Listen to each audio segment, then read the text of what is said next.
Oh, sweet Jesus, someone save me from myself.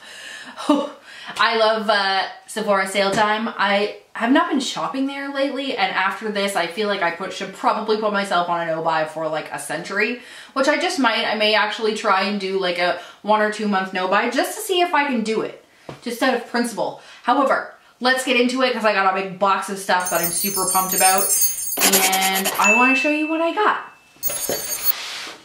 So the first thing I grabbed from the Sephora VIB sale was a replacement Brazilian Bum Bum Cream. And I know it's called Boom Boom Cream, but I like to call it Bum Bum Cream because I put it on my butt. I bought 2 of these, one for me and one for my friend. She wanted to give it a go, and she will be paying me back. And if not, I'm gonna have to return it because I need to eat this week. Basically what this is a skin firming cream. It was really, really popular last year. It's by Sol Janeiro. They actually have an acai berry one as well that I have not tried and I would like to try. If you have tried it, let me know how you feel about it because I want to know if it's worth it. I took this to Costa Rica with me last year, and the sun there is totally different than anything I have ever experienced. My husband and I both burnt to a crisp on the first day, and that has never happened in all of our travels ever. He actually had like his forehead was bleeding. He had burnt so bad. And I put this on both of us for the week and we were healed. We didn't peel, we didn't anything other than his head. I'd never seen anything like that in my life, so I will live and die by this forever. And it actually lasted me about 2 years. So for the price of it, I'm not that mad about it. Next, I picked up the Soft Glam.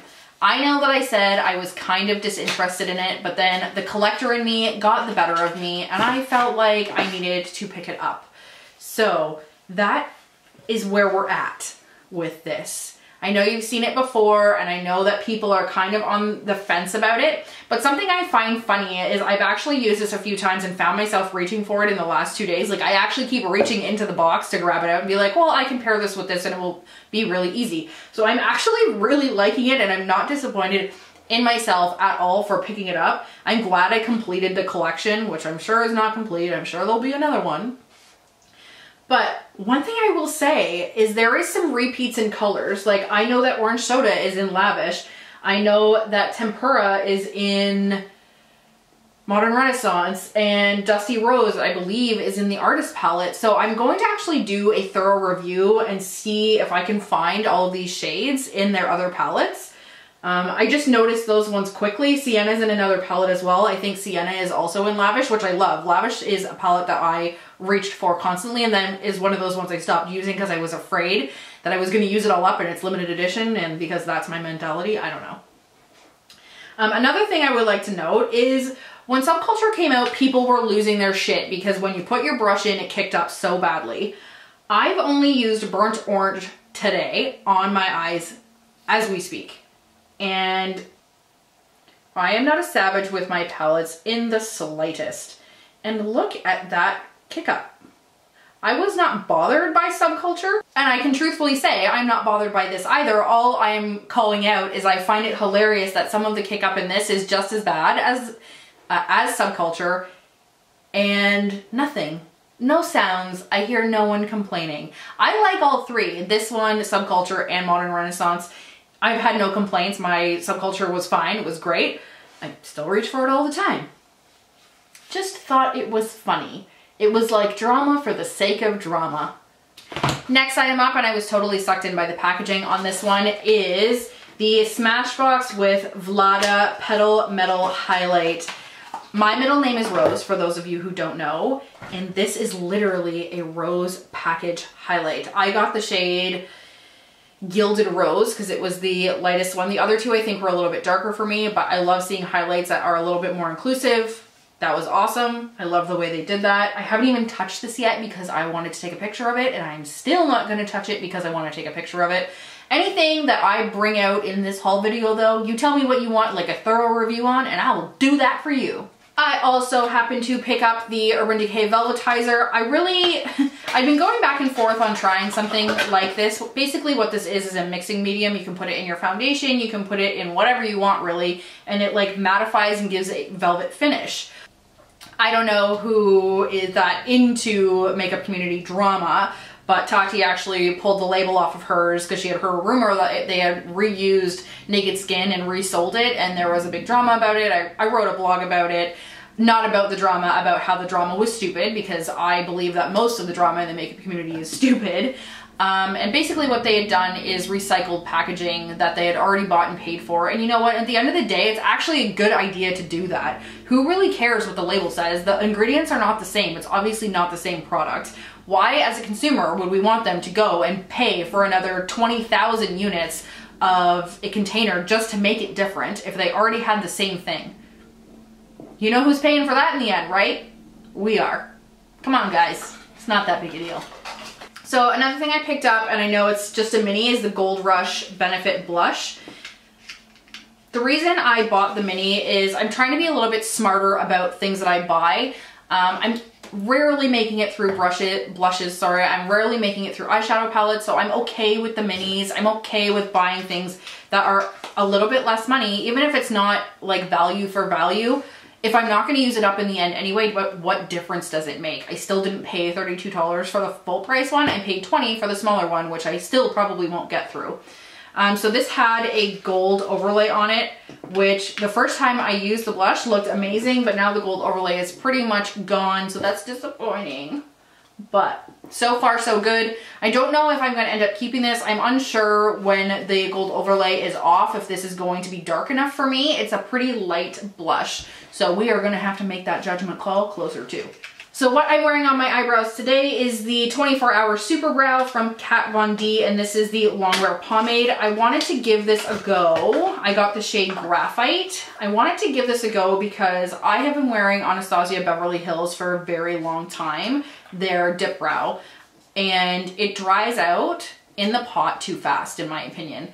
It does last a long time, like it lasts about a year, and in that time, doing my eyebrows every day, I actually can't get through the whole pot and I end up throwing out about half of it. So I'm hoping that this doesn't do that. Let me know if you think this color is too dark. Normally I use Ebony with Anastasia Beverly Hills, and it's actually a little bit more brown than black. And this one is like actually black as black. The best part about this Super Brow is that it comes in a multitude of colors. I will put the colors up here, and it's actually a little bit cheaper than Anastasia Beverly Hills as well. Obviously cruelty free, obviously vegan because it's Kat Von D. So far, happy with it. It went on really nicely. This next product was kind of a foray into something that I've never tried before. This is the Bumble and Bumble Scalp Detox. It is a fizzing foam to remove impurities and product buildup on your scalp. So I'm not sure if I've ever mentioned this before, but I have a lot of problems with itchy scalp and like not dandruff, but dry skin on my scalp, and just talking about it's making my scalp itchy. I don't use hair product. I use like dry shampoo periodically, and I use leave-in conditioner, and that's about it. So the idea of this is like a hair micellar water.